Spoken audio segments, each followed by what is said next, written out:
On today's episode of The Pitch, there may be no 2012 hockey season, the Red Sox may be decent after all, and Euclid might pull a Damon. All that and more, your games of the week, you're watching The Pitch.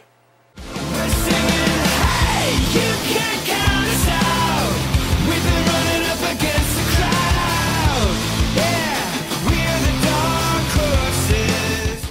Welcome to The Pitch. As always, I'm your host, John Fox, alongside here with Mitch Sabatelli and Mike Pepsperoni. Now, first off, the Boston Red Sox make some big moves here. They acquire Mike Napoli and Shane Victorino, 3 years each, $39 million. Thoughts on this? Yeah, this is solid moves for the Red Sox. If I was Ben Cherington, this is the kind of moves that I would have to make. Listen, the Red Sox just got rid of all their crap salaries with Adrian Gonzalez, Carl Crawford, and then Josh Beckett. Move all those contracts out of there. Now you're just basically stuck with John Lackey on one more year. So this is the kind of moves you got to make. It's fine to take a few risks here. Yeah, Mike Napoli is 32 years old, and so is Shane Victorino, 31-year-old, who's a speedster, which is kind of risky right there. However, you're only getting him for 3 years each. I think this is solid moves. You might say that Shane Victorino might be a little overpaid considering his down year. Likewise with Napoli. I think Napoli has a better, power history, and he's going to fit into that lineup better. But as far as player goes, I think Shane Victorino might be actually the better player and has a bigger upside, and he may actually be able to move Jacoby Ellsbury for pitching with this deal. I can agree with that in a way, but Victorino, I feel he's more versatile than Napoli, I believe, when it comes to fielding, and maybe he is a decent contact area, good fielder and everything. But I mean, and he's fast. I just don't see why you'd pay $78 million for Napoli and Victorino. I don't believe they're equivalent players on the stat sheet in general. I believe that Napoli is just a better player in general, but I still don't think he should have got. They should have cut that by a quarter of the salary that they decided to give him. They should have given him 3 years, $30 million. Victorino should have got 3 years, $25 million max. He's not a $40 million player. I think this is the Red Sox saying, we're going to make moves and make it look good for the fans, but we're afraid to go out on the limb again because we got burned once, so we don't want to go out there and get burned again. I understand that, but honestly, I think you need to sign, more higher-up players to get something to talk about for the season, because I don't think Victorino and Napoli are going to make a huge difference. I think they'll make a difference enough to realize from last season, but you need a big-time pitcher or someone to come out and help the Red Sox, too. I think they need to make another big move. I think they shouldn't have signed Victorino. They could have saved themselves $28 million, give him $20, give Napoli $30, signed, sealed, delivered, bring him to Boston and see how they do, and get somebody else for that other $30 million. I think it wasn't a good contract to be given out. I agree they're both good players, good veterans. They'll be good for the Red Sox. We need some leadership on the team after getting rid of those guys with all the problems we've had in the clubhouse. And they've been to the playoffs. Yeah. All the time. And honestly, I just don't. I agree the deal is good. I like both those guys. I just don't think they should have got paid that much. I think this is the Red Sox going to cry for help, and they pretty much cried into the arms of people who are willing to just take $40 million each. Now the Red Sox can, take a breath of relief because they don't ever have to face Mike Napoli again for the 3 years. And I want to go off of Peps a little bit here. Sorry, John. You want to? No. All right, yeah. Good. Now listen, Peps, you made a couple of points here. You said, listen, I would have first of all given spread that money out a little bit and not given $80 million to two players. Yeah. However, it is better than the $300 million that they've been giving out to the last couple of years. I just don't think Victorino was worth way it. high, but this is more the thing. caliber players. This is the thing here. I think it's good. I like both those guys. I think they're both high players. I think the Red Sox, what else are they going to do? There's not too many players out there on the market. They got to they got rid of all this money. Now they have a ton of money. To get these fans back into the seats, they need to go out there and they need to spend money on players that they do know. After 69 93 seasons. Right. But so what they need to do is they got to sign a bunch of players that are notable players, so that people are going to come into the ballpark. Maybe take a look at Nick Swisher. Maybe re-sign Cody Ross. They should re-sign Cody Ross. Right. The thing is with Victorino and Napoli is those are two guys that, like John just said, Napoli can absolutely rake in Fenway. He's notoriously a great Fenway Park hitter. All day over the monster. All over the monster. Yep. And you can slide him right there, the 4 or 5 slot. He's a solid hitter in that lineup. I'd say out of the two acquisitions, obviously the Mike Napoli is a better one because we lost Adrian Gonzalez. You can put a guy there. He fits in better, right? Yeah. Consistent power rankings. 25 to 30 homers. Hitting. Right. His average fluctuates, but, still, That's It's an a good overall. pickup, and he plays good at Fenway, and we play half the games of the season in Fenway. And So- he can play half his games as a catcher. He can move to first base. Exactly. He can DH He's for you. versatile too. They're Right. both versatile players in a different way. Victorino's not really a power guy. Yeah, but He can Victorino get had a- steals. He can play Yeah, defense. definitely He's steals. a good player. I like him. He's a stand-up guy. I think he's just a good player in general. But I don't think he's worth $39 million. And I give him before we- $25 million. For 3 before we years. move I on think that's here- good enough for someone like him. Before we move on here, I think the Red Sox are still one player short of Definitely, at creating this. You know, I'm going to Yeah. get a few guys here for not that much cash and not that much But years. now that kind of, maybe like, a Nick Swisher, Nick maybe a Swisher Cody would Ross. be nice. Johnny Gomes is not that guy. I don't think he's an answer in the well, with the outfield. signing of Shane Victorino, I mean, he's nothing compared to Josh Hamilton, Right. but But Hamilton, I think they're I'd afraid. stay They're with afraid to Hamilton. go away from Hamilton because of the risks. Because Right. they made the risk before and they got Yeah, burned. but I would take a risk. I mean, I'd rather take a risk on him than someone like Adrian Gonzalez because at least he's in the league. He's been in a big market. Playing in Texas for the last couple of years has been a big market. With making it to the finals 2 years in a row is what I mean. Like they became like a Right. big team, not really The big thing- market. the thing they is became that- a big team. He was playing for a big team under the big lights and everything. He was still doing good. I'd rather have someone like him than Gonzalez, who's used to being on the West Coast with the Padres and whatever. I just honestly, I'd rather go for him than Gonzalez. But going for him is a big risk because I don't think they want a big risk again because the last time it screwed him. So The thing is, they're 5 years apart. So when they signed Adrian Gonzalez, he was only 27 years old, Yeah. and he was coming from the Padres, who have a big stadium. They were thinking that's that a putting him rough in Fenway, he was going to thing. rake. He didn't It's do that. That totally was a different boss. atmosphere. The thing is, it was his personality. His personality wasn't made for Fenway. But one more thing, the Red Sox did also add Koji Uehara, who was the Rangers reliever, who had a great season. I think 36 appearances and only a sub-2 ERA. I think it was 1.7, I want to believe. And he's a solid player. Last couple of years, he's been a solid setup man, a middle relief guy. He can even close if, say, an Andrew Bailey goes down again, or maybe Alfredo Savis needs to move into the rotation. So that's also a nice signing. So I like these moves that Charrington is making here. All right, yeah, it's pretty good moves. Now, having said all of that, Peps, should the Red Sox dangle Ellsbury? Should they? I've always been a fan of Ellsbury.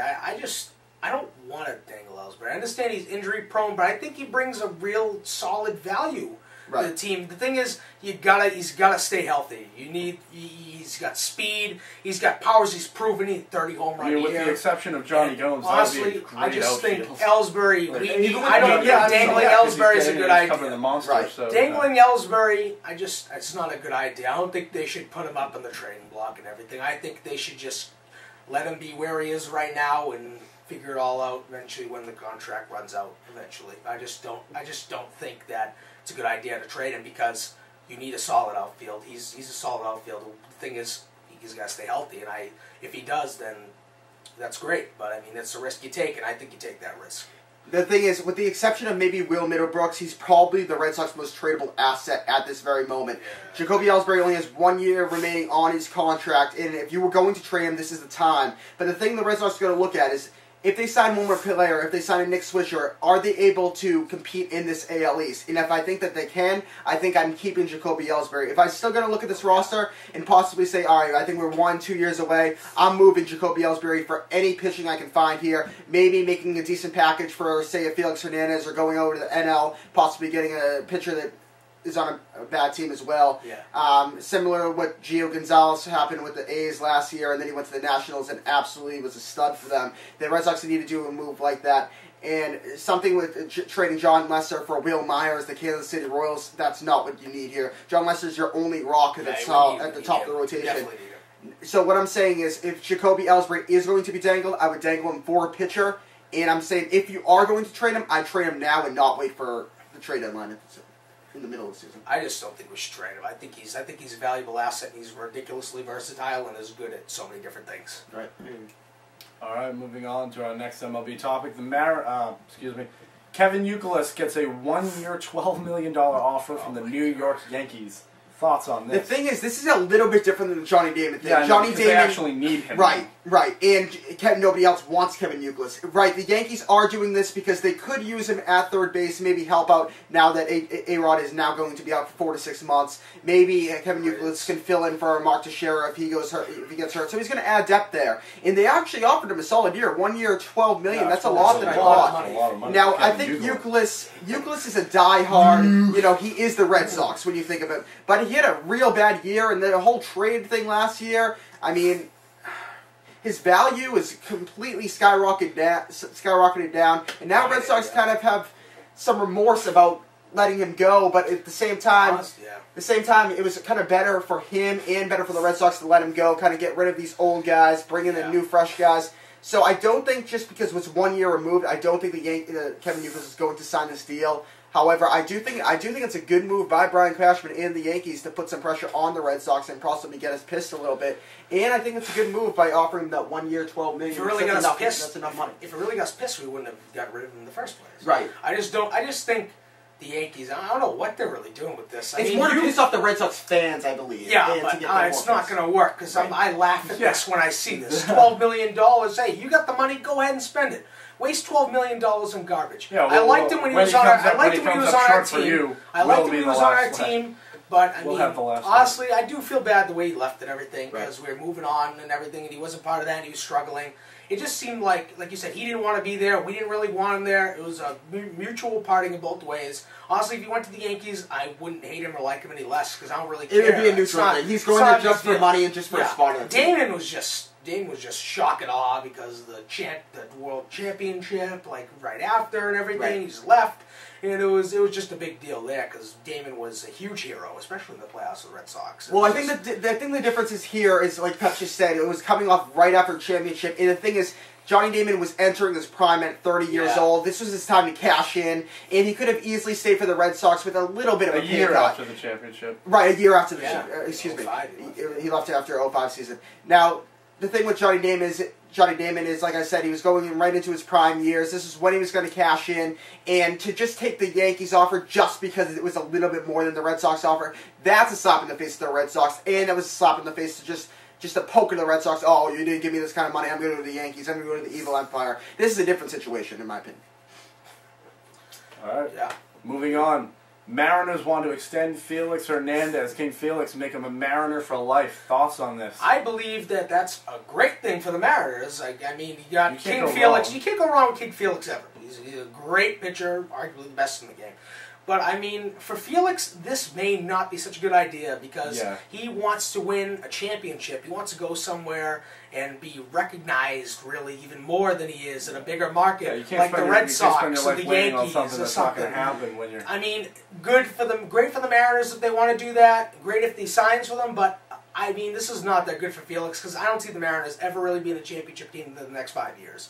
At all, at least. I don't see it happen. I think Felix should go somewhere where he's even more recognized and more appreciated and has a better chance of winning that World Series championship that he's been wanting and that he deserves after being such a great pitcher in the MLB for so many years. I think he should just move himself to another market team, Red Sox, Yankees, somewhere like that. The Red Sox would be great. I'd be freaking out if he get the Red Sox. But, I mean, it would be good for the Mariners because they'll keep the face of the franchise, but it'll be bad for Felix, I think, because it would be great because he gets paid, but it'll be bad because he'll never win that championship. And it's mainly desire. Do you want more money, or do you want to actually win something in your career, like a big championship? Now, the Seattle Mariners have the money to spend. They've actually been looking at possibly acquiring about Josh Hamilton. So the thing is not the money. The thing is, does Felix Hernandez want to be that big fish in that small pond, or does he want to be that Dwight Howard who doesn't want to play in Orlando? He wants to go to L.A. and still fit in with the Kobe Bryants and just get all those endorsement deals. I haven't seen too many endorsement deals for Felix Hernandez, so maybe he likes that small market personality. Maybe he likes just being the big guy, the Ichiro of the Mariners. And now that Ichiro's gone, he is the face of the Mariners, Ichiro like Pep was said. The Yankees. Right. but the thing is, Ichiro was also 38. Now, true, yeah. Felix Hernandez, he's been in the league. We're done effing around here. It's about time to do something. Felix Hernandez has been in the league for now, I think, 6 or 7 years, so he's only 27. But the thing is, Felix Hernandez, every single year, it's always like, oh, the Mariners going to put Felix Hernandez on the market, and then they always do, and then they pull him off, or somebody doesn't give him enough prospects, or they ask for too much prospects. The thing is, every year that goes by, it's going to be less and less chance that the Mariners are going to unload this guy. I think eventually he'll leave. And I think that Felix Hernandez is being a complete trooper here. He's not asking, saying, listen, I want to really get a contract done, or listen, I really want to go to a team. I think he's just waiting this out. He's just going to be a cool guy, just pitch his way to the best he can to his ability. And like Pep said, he could be one of the best pitchers in the game. In my opinion, throw Verlander out of it. If Felix Hernandez was on a team with a solid lineup, he would be the best pitcher in the game. Yeah. There you go. All right, moving on to the NHL. The NHL players and owners meeting goes absolutely nowhere. Yeah. Thoughts on this? Yeah, I think this is a complete devastation to hockey fans and the NHL in general. Listen, they had 3 days to get this done, and everyone was saying how, all right, this could be finally the time. The owners and players are going to get together. They're going to talk about this thing, and they might actually get this thing done. Everybody's going to be there. Let's get this thing done, and let's start playing some hockey here. Maybe possibly put a 50-game schedule together. But it just is not going to happen. It looks like it's going to be another 2004 hockey season here, and just completely wipe out the 2012 season. They're still talking, but it's doubtful now. I'd give it about a 30% chance that something does that some games are going to play this season. Yeah, it's a real shame. There's for no way. NHL. It is a real shame. Yeah. I mean, really, the commissioner should be fired immediately. This has happened before. You didn't even have a season. Now you're not even gonna have another one. It's this late into it all. You know what? I just really think they all blame it on all the managers, the owners, or whatever. Honestly, the players need to man up and stop being little bitches. Yeah. They be little babies about everything. I want a little more money. It's like, hey, you know what? I mean, all of us would like a little more money, but we don't go bitch to people about that. I want to talk to Come on. I want to talk personally to the. Hey, listen. I want to talk personally to the Minnesota Wild fans. All 2 of you out there. You have the crappiest team in the last 10 years, and now you finally just signed Zach Parise and Ryan Suter in huge deals. You go out there, you're gonna buy all their jerseys. You're like, I'm buying season tickets. We're not gonna play. There's no season this year. Yeah, That we're just gonna take a knee for this one. Yeah, we're just gonna drop this one off. It's a real shame. But they got to get something done here. They're not gonna. I wish they would. Tyler Seguin, by the way, is absolutely tearing it up overseas. I think it's 22 games and he has 24 goals, something like that. Good for him. Yeah. I'm not watching, but good for him. All right. Moving on to NBA. David Stern wants to end the hack-a-shack rule. Explain, Mitch. Yeah, so basically it's referring to Shaquille O'Neal. Now at the end of the game, if the game's really close and Kobe Bryant had the ball in his hands, going to Shaq right at the end of the game, and instead of maybe setting up a play, they'll just foul Shaq, put him at the line, and hope that he misses 2 free throws. They don't want this to happen anymore. Instead, they're going to, if somebody intentionally fouls somebody within the last 2 minutes, they're going to give that player the 2 foul shots and then also give the team the ball after that as well. 3 so it words. would basically be like a technical 3 foul. words. Wow, that is Fuck David Stern. David Stern. Like, seriously. I talked about the seepage coming I said from it his was rectum very last bad. week. Seriously. We talked about the seepage, how he was a I don't like vagina. how this is happening. I don't like how that is happening. Like what? He what- just likes his name what- being in the news. He just likes to shit all over You're the ruining NBA the game of before basketball. he It's leaves. a strategic. He just wants to manner destroy that they're everything before he What the leaves. Relax, bro. I know. He just wants to destroy It's everything before he bullshit. leaves. No, It's he's like a bullshit, chef because rule. when he leaves, it's Yeah. all going to be countered. It's all going to be countered. If you This is- can't this hit is your all free throws, bullshit. then you shouldn't be in the NBA. Right, that's true. If you can't hit them, And like John said, it's a coaching strategy. It's If you not don't even want a to put rule. Shaq, if you don't want to put Dwight Howard out there, take him out and put a guy who can put free throws in there. Yeah, it's like saying. Well, maybe not as big. Not but- all players are 7 feet tall, so I mean, what are you? It's gonna like do it's like there? saying It's like in saying, the hey, moment you can't onside kick it because I don't want that. Yeah, like yeah. what? Like you can't you do can't this eat Well, I mean, I strategic can't manner, see you know, his- not as high stakes as that. I can see his I point. couldn't see his point with the Spurs thing. That's but I taking can see it rules. here, but That's still, taking- I can't That's see taking- any of his points. Yeah, yeah. That's He's making just- rules that were never rules. He's just absolutely just destroying the integrity of the NBA. He just wants to go out looking like an asshole. I just can't stand this guy. Just leave, you and your list. Well, he already and your does look like talents. an asshole. Well, I mean, he's just an idiot. The guy's a He dude. shouldn't Yeah. be. He shouldn't be the commissioner. Thank God he's gone. Hack a Shaq rule. If you can hit your free throws, you shouldn't be babied for it. Like, oh well, you know, I won't give you the ball because you can't. You don't know how to shoot. That's free what you're throws. getting paid to So do. yeah, you get You're paid getting to make your shots. to You get hit paid 2 you get shots. paid millions and On, you know, millions of dollars. You get paid on a- tens of millions of dollars. Once in Some a blue hundreds. moon, you get 3. Don't pass the ball to Shaq or Dwight Howard. Just keep it out of their hands. Then I mean, it's Yeah, your choice. I mean that's a ridiculous ruling. It's stupid. It's babyish. It's ruining strategy. David Stern is just shitting all over the NBA. He's just a big baby. He needs to get out of there. He just I wants to can't- get I his can't name in stand the it. paper. He just wants to get his name on ESPN. He's like, oh yeah, I just want to get in there and be known for something, and this is not that something because he looks like an idiot because of it. He's a douche. All right, that's that. All right, now moving on to NHL, NFL games of the week. This is great here. These 3 games of the week. Ravens at Redskins, first game of the week. Thoughts on this one? Yeah, and Redskins This put is up big. a huge upset Yes. against the Giants. Yeah, the Giants' for first game in 3 December. straight. That was, I'll give Peps that credit there. Giants in December. Eli is Mr. December. He gets his team back into the playoff hunt every December, and that was huge for RG3. Robert Griffin's that been looked stacking up on did you see Subway after, sandwiches, Did you see after the man. game when our if you start after the game, as soon as the RG3 stayed on the field and the fans were chanting RG3 for yeah. a solid 20 minutes, At least. it looked like a playoff game there. Awesome. And RG3 has really changed the culture and put it back into the Washington Redskins, who have some of the greatest fans in the NFL, and that's great to see. And now it's a race over there in the NFC East. Now the Giants lost again. Dallas is back in it all of a sudden, so it's going to be a 3-team race. This is a huge game. With that being said, I'm going to say that the Ravens pull this one out here. I think the Ravens, I don't think the Redskins have been tested that heavily with that kind of defense yet. I think the Ravens are going to put all the pressure on RG3. They're going to look over this tape with the Giants and how RG3 got it done. They're going to stop anything.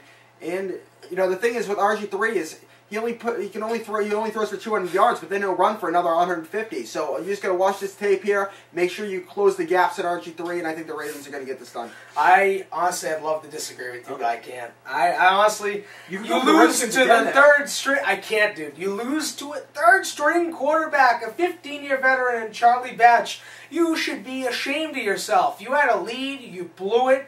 This is that comeback game for the Ravens. The Ravens, they've been knocked down a little bit. They're one of the few teams that haven't clinched the division yet. The Broncos and the Pats have. Because of Pittsburgh. Because Pittsburgh's down 2 games to them. But I really believe this is just the Ravens' revenge, and they are going to revenge. They're going to show their revenge all over the Redskins. The Ravens. John, I feel like you want to go Redskins here. I do want to go Redskins. You want to go Redskins? I want to go Redskins. How good is Baltimore against the run? Would you say? I think it's a morale thing. They can get it done. I know. The Redskins going to Alfred Morris and RG3. Both rookies. RG3 just surpassed the record for most yards running by a rookie quarterback in his first season, rookie quarterback. Now, Ravens are allowing 246 passing, around there, per game, passing yard. RG3, how many yards would you say he gets per game? Averaging. Would he in the air or on the ground? Over the last 3 games to bring them to 6-6 right now. Like a crap load against Dallas. He is averaging 73% of his passes completed and a 140 QB rating. I will not disagree. Joe Flacco. I will not disagree. Joe Flacco has been coming up so far away from clutch all this season. So far away from clutch. What about Ray Rice here? True. I think the defense is going to step up. But Ray Rice, I thought Ray Rice was going to be cleared to come back until the Denver game, right? That may be true. I mean, no, Ray Rice. Ray Lewis. I'm thinking of Ray Lewis. Right. Sorry, my bad. Ray Lewis. But that is big. That's true. But I'm going to put this out there. I like what John said. Both of those guys are rookies, and I'm going to say that quarterback. By the way, RG3. It was basically him just saying this, but he would give his Rookie of the Year vote to Alfred Morris just to put his name out there and get away from the Andrew Luck thing. But I'm going to say right now that quarterback-running back tandem is the best quarterback tandem right now in the game. That's tough to stop. But I think it's more of a morale thing. I don't think it's statistics. I think it's a morale thing. I think the Ravens lost a heartbreaker against Pittsburgh. They were at home, too, and they lost to Pittsburgh in the final seconds. And honestly, I believe that the Ravens are going to go on the road, and they're just going to go after the Redskins, who got a huge victory, come back against the Giants. It's all set. It's like a scripted story. Honestly, it's supposed to happen in these football things. I love the Redskins. I'd love to see them win, but my brain is telling me that the Ravens are going to beat the Redskins on the road. And after the heartbreaker and the tough loss against 15-year vet Charlie Batch and the Pittsburgh Steelers, who don't even have their quarterback set, I honestly just believe that the Ravens are going to go on the road and they're going to beat the Redskins by a good margin. The thing with that quarterback, I think RG3 is going to do his job, but I think the Ravens are going to beat him by over 10 points or more.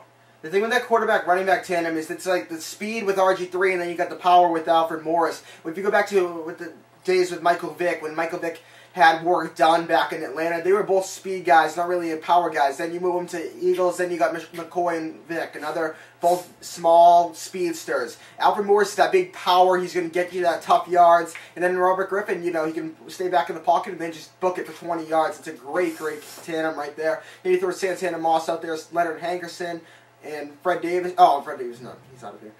But it's a solid team there. I like it, and I also like that Redskins defense. I think it's a solid core there, and I think it's underrated. But London Fletcher, one of the best captains in any defense right now at that age. All right, now moving on to the second game of the week. This ties into the Redskins. Right. So big. Saints at Giants here. This is big. Yeah. This is big for the Giants, Right. and it's big for the Saints Honestly, if they want to even. This is Be You relevant. know, they could get into the playoffs, Yeah. but This no, is it's not one gonna of those happen. No, games. they statistically could. This is actually, one of but- those games where my brain is saying the Giants, my heart's saying the Saints, and I'm going to go with my heart on this one. I honestly, You're going to go with the Saints? I would The go with Saints the are going to Saints beat all the as Giants So well. you've at gone home. against the Giants back-to-back I- weeks here. American, in get this. December. I hate the Giants. I Right. hate everything they stand for. I just hate The them Giants so much. this year have been not that great against Honestly, the Pats. I just Your not opinion on the Eli, best you like defender in Eli? the past. I think Eli is a good quarterback in the clutch. Other than that, I don't like him. So he's not going to be clutch today? look at the last I five think games. he's going to lose Look to at Drew the last Brees. five Drew games that Brees Eli's lost the been playing. I mean, heartbreaker it's to been the awful, Falcons. except for He threw 5 except picks. for This the is one his against bounce Green Bay. back, stand-up moment this season. He's going to bounce back and smack the Giants right in the face. And they're going to fall, and then the Cowboys are probably going to take them over. That's what I think's going The to happen Giants right can play one of two ways. They can either do that, that legend style where they can run the ball with Ahmad Bradshaw and then play real good pass rush defense and really keep the game close, or they can hang with you. Eli can put up 400 yards in the air. I think that's going to be this kind of game. I think it's going to be a Drew Brees trying to say, listen, I am this big, real good quarterback just in a bad situation this year. I'm going to try to go. I'm going to try to go all day against this Giants defense, He will. and it's going to be an Eli Drew Brees show. I look for Victor Cruz to be salsa dancing a couple times here. I look for Eli Manning to find the end zone at least 3-4 times here. I think it's going to be a shootout. I see like a I'm going to say 35. 230s. I see like a 35-32 game. That's what I'm thinking. I'll go 35-31. I'm going to go with the Giants here, though, in 4 points here. I mean, honestly, I just... Just because it's December no, I and hear Eli you. with the I know, bounce back, they need this. that and the Eli needs a bounce back win, and he's at home in front of his fans. But everything makes sense there. But my heart is telling me take the Saints. Drew Brees throwing ridiculous amount of interceptions last game. Didn't continue the streak. He's probably furious and fired up. He's going to go on the road, and I think he's going to pull out a victory at the end. Question for you, Peps. I got a question here. Who's going to win the NFC East, and what's their record going to look like?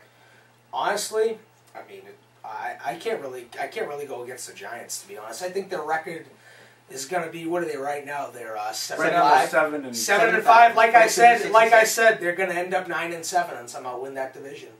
So I think that's that's what the way always it's happens. going to be. And Reds what can't happens? win the division? No, I think the Giants will be 9-7. And what happens when the Giants Giants are will 9-7? What happens when they barely squeak by? Then they start tearing it They're up not- in the playoffs. this is- Eli Manning, this is going to be his They game. are and he's not going to step do it up. that this year. I'm telling you right now, they're going to crap in the first round all over the place. Eli They're Manning going gonna to crap? lose. Eli Manning's going Right. to lose. If he was so clutch, he would have done it against the Redskins, showing signs of doesn't need weakness. to do it. He's Showing not gonna- signs you of just weakness. said- Showing you signs just of said that the weakness. Giants are Signs of gonna end up weakness. winning They the didn't division. score a point in the He's just second agreeing half. with them. That's how clutch Eli Manning is. They didn't score a friggin' point You last just week. said in the that second Eli half. Manning was extremely clutch, Yeah. and you said that Yeah. the Giants were In going his to win career, 9-7. not last week. He's starting to show signs of weakness in his clutch game. And I don't think he's going to pull it out in the playoffs like he did last year and in 07. But he's going to Eli get. Manning is not going to make it past the first But round. he's going to get his team to the playoffs, and that's what we thought last year, and that's what we thought 4 years Here comes before that one loss in the He's going playoffs. to get Here it there, comes. get in there, and then he's going to cruise to the playoffs like he always does. Victor Cruz is going to step it up. That whole team's going to step they're it up. gonna do it If all, he aren't mixes they? it- Yeah. if he Tom mixes it up, Coughlin's finally going to have that aneurysm, too. Yeah.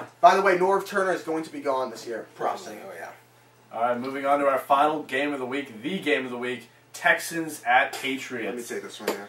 Take This it. is huge right here. This is just defense versus offense. The This top is two scoringest teams the prototype right here. in the NFL. Now the thing is, when the Bam. Patriots play a real good defense, usually what generally happens is, is this defense going to finally keep Tom Brady in check? Nobody can keep Tom Brady in check. The thing is, can our defense hang with the opposing team's offense? And that's what it's going to be. This is going to be another Saints-Giants shootout here. I think this could be a 40-30 game. I think Tom Brady's going to try to dominate as best as he can against that Houston defense, which has been suspect. The Houston secondary has been suspect these last few weeks here. I think Tom Brady's going to try to do his best. Maybe get into the end zone 4 times, like I said, with Eli Manning. Again, I think it's going to be another shootout. And Matt Schaub, I think he's going to have a good game too. This is one of these Matt Schaub fantasy games. You're always going to see, there's going to be those teams that are always going to be right there at the 6 or 7 spot and just miss the playoffs in fantasy. Maybe they drop a Matt Schaub. Maybe they have Matt Schaub in the bench and you want to trade him. This is going to be a big Matt Schaub fantasy game. And if you're a wild card team still playing in this game, go out and get Matt Schaub. He's going to do it. But as far as real life goes, Tom Brady's going to win the shootout. They definitely will. I think it'll be a shootout to a point. I think it'll be like a good amount of the teams that the Patriots face. Honestly, I just can't give the Texans status of Pittsburgh Ravens against the Patriots status yet. I feel like they have to prove. I feel like they have to prove it first. And I think the final score is going to be 35-24 Patriots. I think they're gonna maybe they'll hang with them, but I don't think they can hang in long enough. I really think that Matt Schaub is eventually going to make one of his big mistakes this one in the season. I think this is going to be the loss that the Texans need to come back to reality, to realize that they have a chance to be a great team. I'll go 45-32. Would you say this game solely relies on just Tom Brady? Because no, Texans, the Patriots defense and stopping Matt Schaub. Texans defense against the rush is number 2.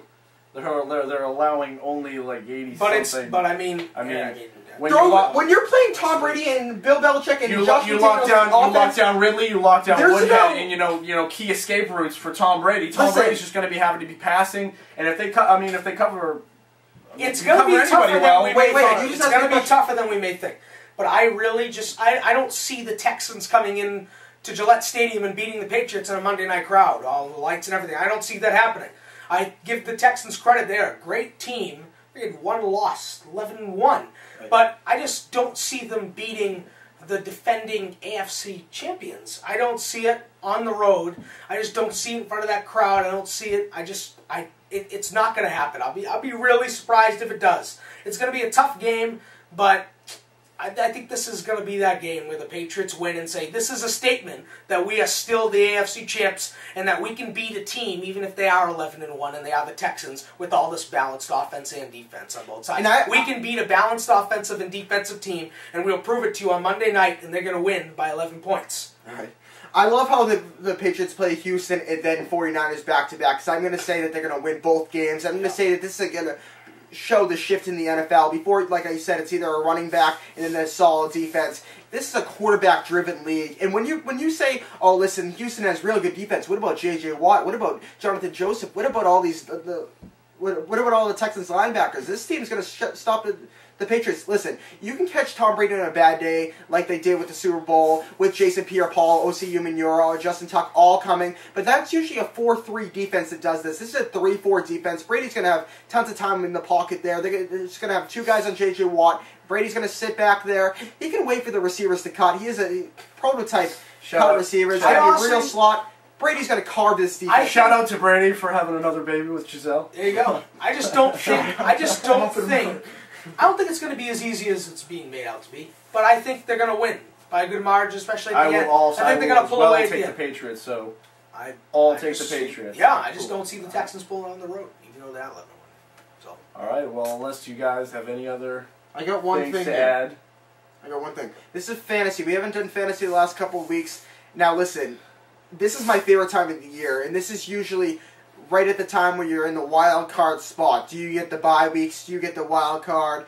And if it's a 16 playoff format, this is your time right now. Now listen, for people that have, say, bye weeks right now, you want to look at the teams that didn't make the playoffs. If you're in a keeper league and you see teams that are possibly have a lot of depth and they're looking for, they're not going to have a solid player to be able to keep next year, maybe look at your team and say you have a player like a Trent Richardson. You can dangle Trent Richardson and then possibly trade him to that other team for possibly 2 good parts. They're going to get that keeper player, and then you can look to build depth here. If you have a bye, don't sit back. If you can still trade, I would trade and build on your team here because you can basically screw over anyone you want who's not in the playoffs for next season. Just throwing that out there. All right. Well, that's about all for this week's episode of The Pitch. Be sure to follow us, subscribe to us on YouTube, follow us on Twitter, Facebook, the deal, the works. Peace. We'll see you next week. I also have some good episode. That was really good. It flowed well. I feel like I flowed already. What's your